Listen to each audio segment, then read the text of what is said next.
obesity. Alright? And today's already so, like I said, what is Zainab talking again in this economy? Well, you don't have to break the bank to make this work, okay? Just rest assured that my guest on the show today, Dietitian Michelle, will be helping us through this. I understand how important it is for women and mothers to be educated by trained nutritionists in this context, because even me, I'm struggling to get this right. However, I'll be touching on the types of locally available foods as well that promote growth in children, not only during antenatal clinics, but all through the child developmental years. Just sit back, relax, and be a part of the show. I would also love to encourage more women, all into the show, because I want to be generous. Yes, courtesy Nigeria Info. I want to give some money away today, about 10,000 naira. Also the first 2 persons to tweet or comment on social media about the topic we are discussing today will win 5K each. If I were you, and smart enough, I would head over to our social media right now, Twitter, Instagram at Nigeria Info FM, at Nigeria Info FM Lagos, at KEENZAYNAB on Twitter and Instagram. If you are tweeting, be sure to include the hashtag Nigeria Info ML. For more interesting news and daily broadcast content, including podcasts of various shows, log on to www.nigeriainfo.fm, nigeriainfo.fm. Do like our page on Facebook, Nigeria Info 99.3. I'll be giving out the phone lines, so for you to join the show in a bit, but you can start dropping your messages on WhatsApp right now. That's 0809-597-5805. Somebody dropped a message earlier. Oh, okay. He's saying, Yuto says, I was actually telling a friend, okay, he was talking about when I opened the show, what I said about me not being, my mental health has been messed up. And he's asking, or she's asking, please could you speak to Dr. Fred to speak on what we can do, because I don't feel good at all. Dr. Fred is coming right after the conversation at 2:30, so you might want to ask him all the questions. Also, somebody, that was just it.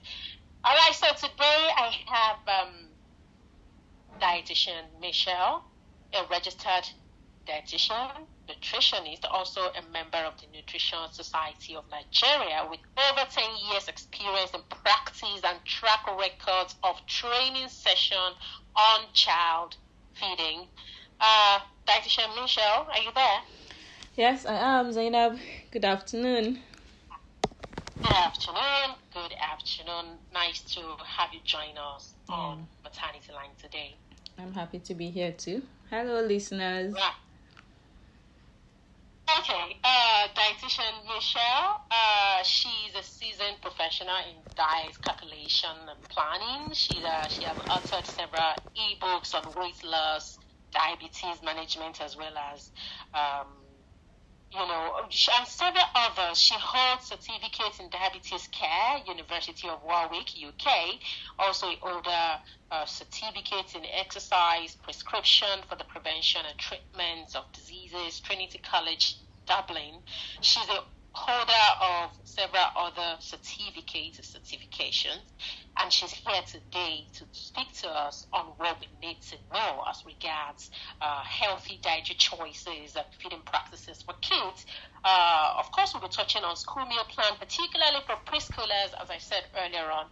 But dietitian Michelle, because that's what people call her most of the time. So it's somewhat hard to separate that dietitian and just call Michelle. Yeah, right. According to reports, addressing malnutrition by improving the quality of children's foods and feeding practices in the earliest years of their lives could prevent non-communicable diseases. And we are also made to understand that women, mothers particularly, are in charge. They're the agent for better nutrition in children, right? Yeah. So when a child gets the nutrition right, then you have to applaud the mother for doing it. Yes. But yes, so this is where we are starting. UNICEF is saying that millions of children are eating too little of what they need, and millions are eating too much of what they don't need. How would you respond to this? What do you say to this? Yeah, that is what we call double body malnutrition, when both are occurring at the same time. All right, so that is what we describe it as. Some people are getting too little, whereas in the same society, in fact, even in the same family, it can happen. You will see a child who is underweight, undernourished. In that same family, another child is overweight. So when it happens in a society, in a country, it's still called the same thing, double body malnutrition, whereby it's occurring at the same time. Some people are eating too little foods, whereas some people in the same society, in the same environment, the same country are eating too much of what they don't need. And what is even confusing about this is that for those that are eating too much, the feel is a sign of affluence. They are doing well. I'm doing well. Whereas we consider that malnutrition. Anybody who is eating too much, you're eating more than you need, your child is getting more than he or she needs. In fact, it might not even be too much of good things. It can even be too much of bad things. We still consider that malnutrition. We say the child is malnourished and not doing well. Okay, so I love the fact that you touched on malnutrition when a child is not feeding well. But could you help us understand more what nutrition itself really means? Okay, so the simple definition I would say is that eating what we call balanced diet, what dietitians also call adequate diet. So nutrition is when you pay attention. Nutrition is when you pay attention to what you're eating, not just in terms of the quantity, but quality. So you're putting into perspective that you're going to be obtaining carbohydrates, you're going to be getting protein, you're going to be getting fat, but you're also going to be getting vitamins and minerals. So a well-nourishing diet, adequate diet, a balanced diet is a diet that will give you all the nourishment that you need for the day. Not too little, not in excess. It has to be balanced. And that is when we say it's adequate. So nutrition simply means being well nourished, getting what you need in the right quantity and at the right time. All right, thank you so much. I understand that child nutrition in maternal health is a very big conversation. It's a very big topic, big subject area that I've had to read over and over again. How does this really correlate to relate to maternal health? And I was made to understand that when a mother gets it right, then you have to applaud when a child gets it right, you have to applaud the mother, as I said earlier. Now, dietitian Michelle, talk to us, what are the healthy eating habits? How do they contribute to overall health and well-being of children? Should healthy habits be terminated once a child clocks 1? Here is why I'm asking this question. Okay. I have seen parents who are intentional about their words from when the child is a newborn, but when the child clocks 1 year, they begin to offer sugary drinks, fizzy drinks to toddlers after, the child is already 1 year. Should be once the child clocks 1, you can easily such child can easily collect a bowl now. The child can now chew. This is not to disrespect mothers who conceive again, 1 year after post-childbirth due to underlying health condition, I'm aware. But I just want us to talk about this aspect that we don't need to pay attention and not only to when a child is born up until when he's 6 months or 1 year. How important is it for us, to maintain this healthy eating into later childhood and beyond? This is a very critical point, and it doesn't stop at the age of 1. Mothers really truly get it wrong, because they feel at that point the child can feel, the child is already standing, the child can do some things for him or herself, so they let the child to survive. But that is not proper. Now, that is something we call the first 1,000 days in a child's life. First 1,000, and it begins from when the point of conception until that child is even 2 years. Anything a mother misses at that point, science says it's irreversible. It's irreversible. Now, see, Zainab, an adult can just come down with scurvy. What is that? Vitamin C deficiency. The body tells you, oh, you're lacking vitamin C. What would you do? You will get vitamin C supplements, take oranges, food sources of vitamin C, and it reverses. The situation reverses. You become well, you become good. Is that not so? But do you know that when that deficiency happens in a child below this age, below 1,000 days, it cannot be reversed. It cannot be reversed. So whatever deficiency that happens at that point in time is permanent. So if you know the kind of child you want to have tomorrow, you would have to invest in that child's diet. It's important. A lot of sugary things, so many artificial foods, preservatives, chemicals. We just want quick fix solutions for those children, and it's not proper. So the best time to give attention, now, not that other times are not important, not that when the child gets to 3 years, you should allow the child to survive, or you leave the child at the age of 5 or 7. No, all these stages are important, but the most critical, the most important is the first 1,000 days. So please, mothers should pay attention. You're breastfeeding, very good. You win your child, still pay attention to what you're giving to that child. Healthy nutrition, healthy foods, good foods. That is what I would say. So at the age of 1, that is the wrong time for you to just start giving the child whatever you feel or think is good enough. Find out, what should I give to this child? Now you know that the first 1,000 days is the most critical point, the most important. That is the point that if anything goes wrong, if the brain did not get the right nutrients at the right time, it has been formed. Nothing can happen again. It cannot be reversed. You can't go back to change it. You can't even give the child that thing at the age of 3 and expect that it to be reversed. Nothing will happen. The brain is already at the point you have made it to be. Okay, thank you so much. Also, is it okay to feed a child who is barely 2 years with noodles and egg as breakfast?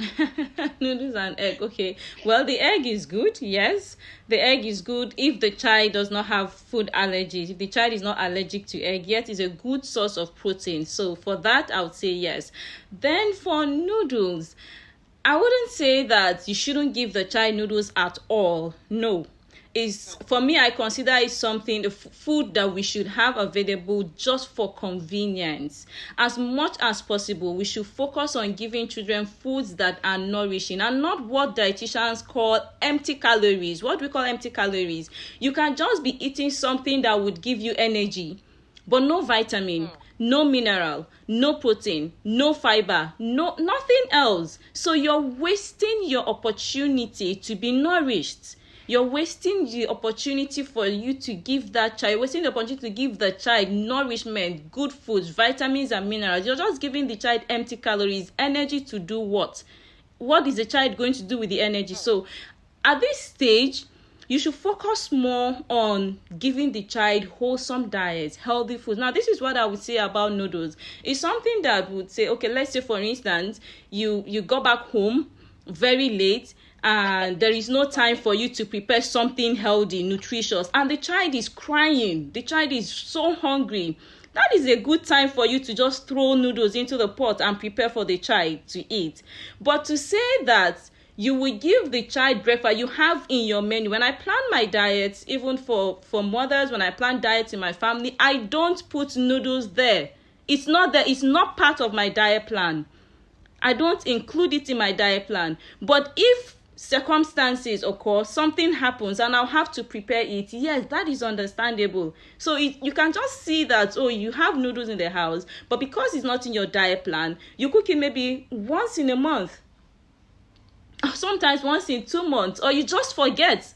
because you're not looking at it that this is what I will cook for my child, because I am not saying it's bad. I'm just saying that it's not nourishing. It does not have the nutrients. It does not have the vitamins, the minerals, the protein. It does not have what the child needs to grow well.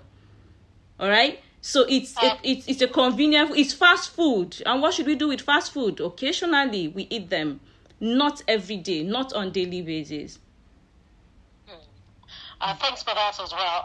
You did mention wholesome diets. What are these wholesome diets that you would love for parents to consider? Maybe for breakfast, because it could be challenging in the mornings getting the child to eat. Yes. Some of these wholesome diets you think you can consider. Yes. So for wholesome diets, for me, the number one and the most important thing I check when I am paying attention to that is how natural that food is. Is it natural? Is it in its natural state? Then that is good for me. That is number one, very important point. Then number two, is it natural and whole, or is natural and refined? All right, so the food should be natural. The food should be in its whole form. I should get the vitamins, I should get the minerals, I should get the fiber. Very important, from the food that I want to give to these children. So now this is what I do. Variety, they say, is the spice of life. And I have talked to mothers who say that what they give to their children every morning for breakfast is tea and bread. That is the easiest thing. That is the only thing that comes to their mind is tea and bread. I said, look, you have to sit down and think about it. You just give. So every day you're giving this child tea and bread, and that is all. For some, they don't even bother giving the child anything. They just allow them go to school. Now, it can work for some people, but I would not recommend that, because the children need some sort of nutrients in the morning so that their brain can be active, so that they can think well, they can walk well, they can articulate, they will be able to assimilate what the teacher is even teaching. So a little breakfast in the morning is good. So this is what I do. It's not like I don't give them tea and bread. So this is what I do.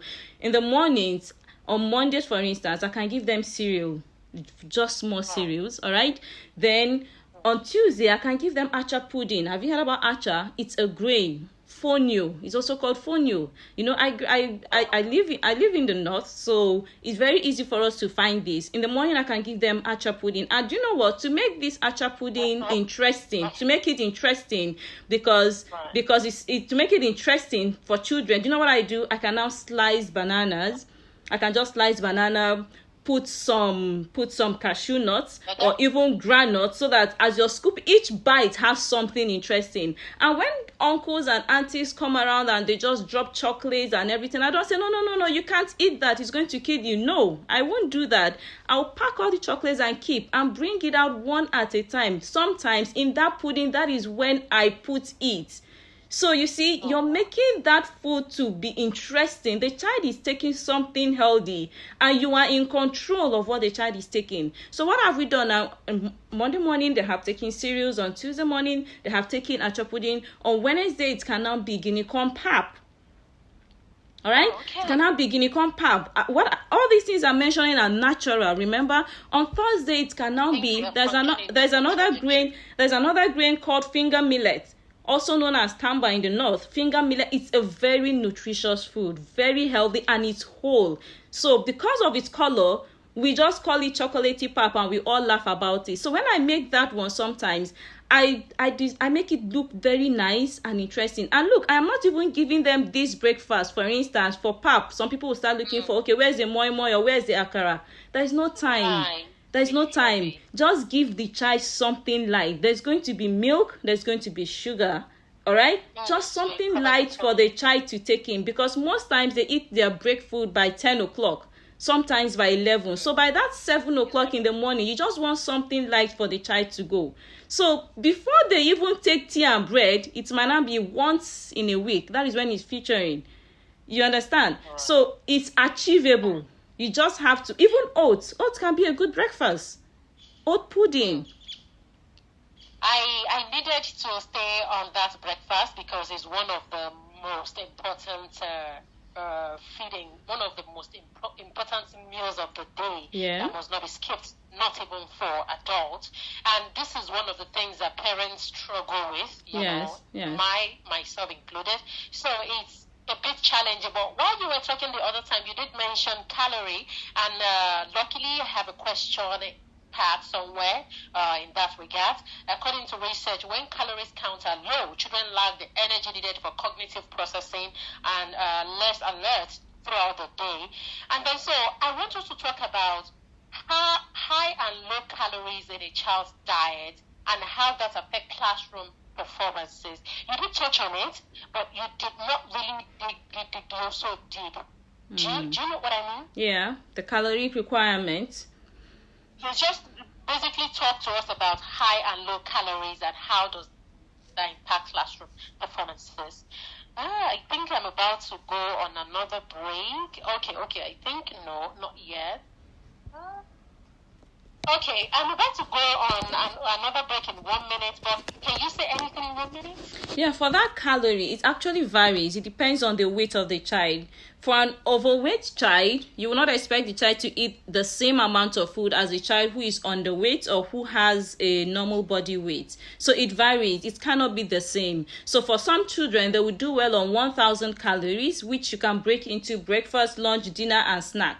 For some, they will do well on 1,200 calories. So it varies. It cannot be the same for all children because they all have different requirements. They all have different activity levels. For children who are very, very active, you have to put that into perspective. For children who have high metabolism, maybe their parents also have high metabolism, they burn calories very quickly, their own calorie requirement will also vary. But no matter what, there should be a balance. There should be breakfast, there should be lunch, there should be snack, there should be dinner for children. That is what we recommend. Okay, thank you so much, Dietitian Michelle. I have just about 30 seconds to go. Let me quickly read this message. Listening to your dietitian this afternoon give me some directions. Now, a father of 3 kids who always gets confused of how and kinds of food diets, kinds of 18 months, 3 years and 4 years plus could need. The mother died a year ago when the last one was just 5 months. Well done, Ma. Thank you so much, Mike, and I'm sorry about your loss. Be right back.